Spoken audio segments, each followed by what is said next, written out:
दोस्तों वज़ीर आज़म की हल्फ बर्दारी की तकरीब कल यानी 9 जून को शाम 6 से 7 बजे के दरमियान होने जा रही है और बल्कि परसों 9 जून को।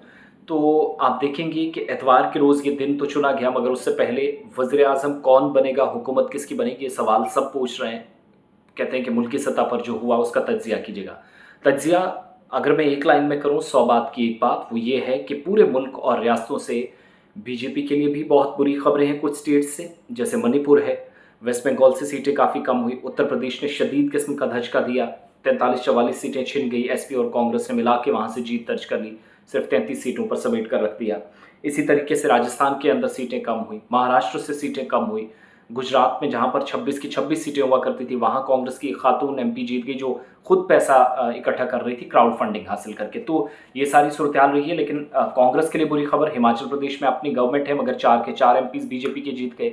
इसी तरीके से दिल्ली के अंदर आम आदमी पार्टी के साथ मिलकर लड़ रही थी सरकार अरविंद केजरीवाल की, लेकिन इसके बावजूद बीजेपी के 7 एमपीज जीत गए।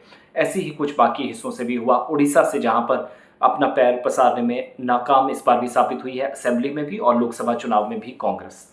लेकिन ओवरऑल 234 और 35 का जो नंबर है वो 292 था। दूसरी तरफ एनडीए नेशनल डेमोक्रेटिक अलायंस जिसको लीड कर रहे हैं वज़ीर आज़म मोदी, तो उन्होंने 10 और कैंडिडेट्स को अपने साथ लिया और तादाद बन गई 303।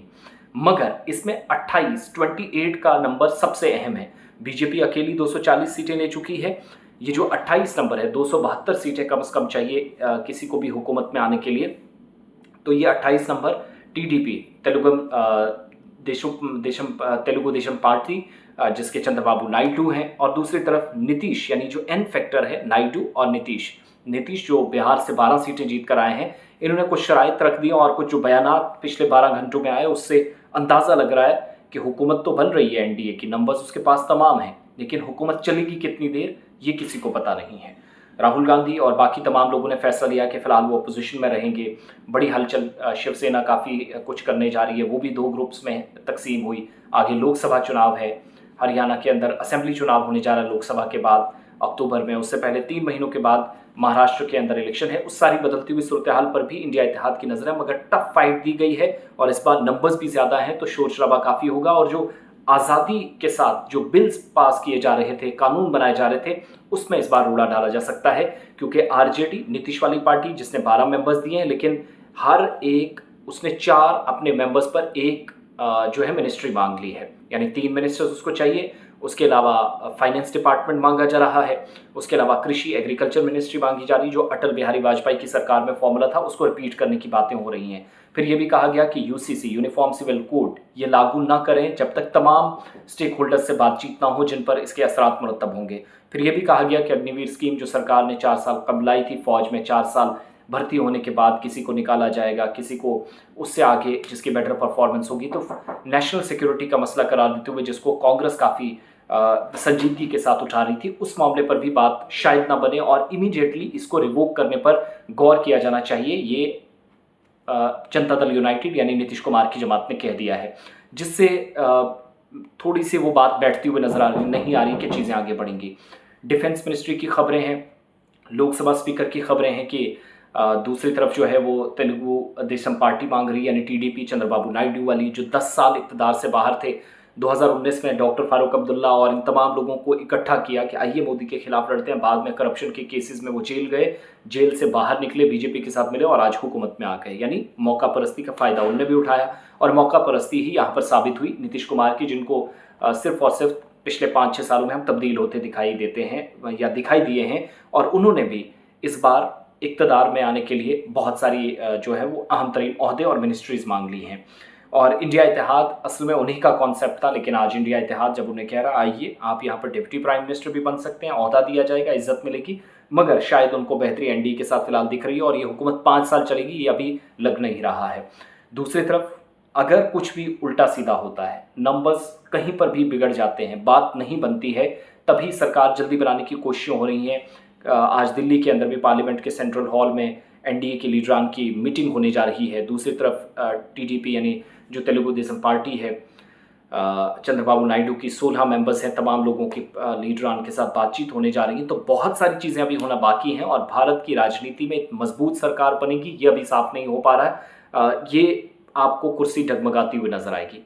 अगर प्राइम मिनिस्टर कल को कहीं पर भी हुकूमत आगे पीछे चली जाती है, नंबर्स आगे पीछे हो जाते हैं, इंडिपेंडेंट कैंडिडेट्स को साथ लेकर भी चलेंगे तो 272 का जो आंकड़ा है वो बड़ी मुश्किल से, और अगर इन 28 को निकाल दिया जाए तो फिर मुश्किल होगा। उसके बाद इंडिया अलायंस को सरकार बनाने का मौका होगा और राहुल गांधी प्राइम मिनिस्टर बन सकते हैं।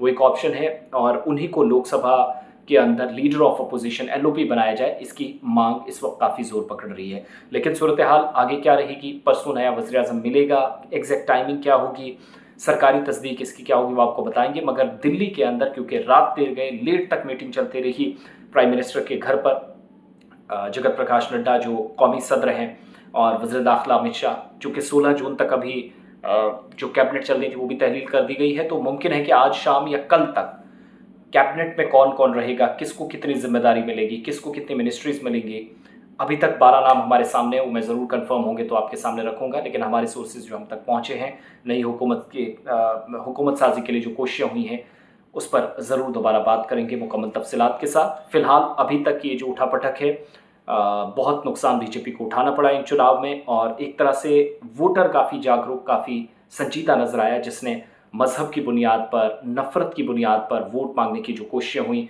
यहाँ तक कि अयोध्या जैसी बड़ी सीट जहाँ राम मंदिर के नाम पर कई लोगों के जो है घर भी उजाड़े गए, रास्ता बनाने के नाम पर। राम मंदिर बनाना तो गलत नहीं था, मगर वहाँ तक पहुँचने का जो तरीका अपनाया गया योगी आदित्यनाथ की तरफ से वो गलत था, और नतीजा ये कि लोगों ने वोट के ज़रिए जवाब दिया, सब लोगों को साइड कर दिया, एसपी वहाँ से जीत गई। इसी तरीके से अमेठी से स्मृति ईरानी जो 2014 में राहुल गांधी से हारी थी, 2019 में राहुल गांधी को वापस वो हरा गई, और अब जाकर राहुल गांधी के या गांधी फैमिली के करीबी केएल शर्मा, किशोरी लाल शर्मा, जो छोटे से वर्कर हैं लेकिन 40 साल से जुड़े हुए थे टीम के साथ, ग्राउंड पे काम कर रहे थे, उनने शिकस्त दी।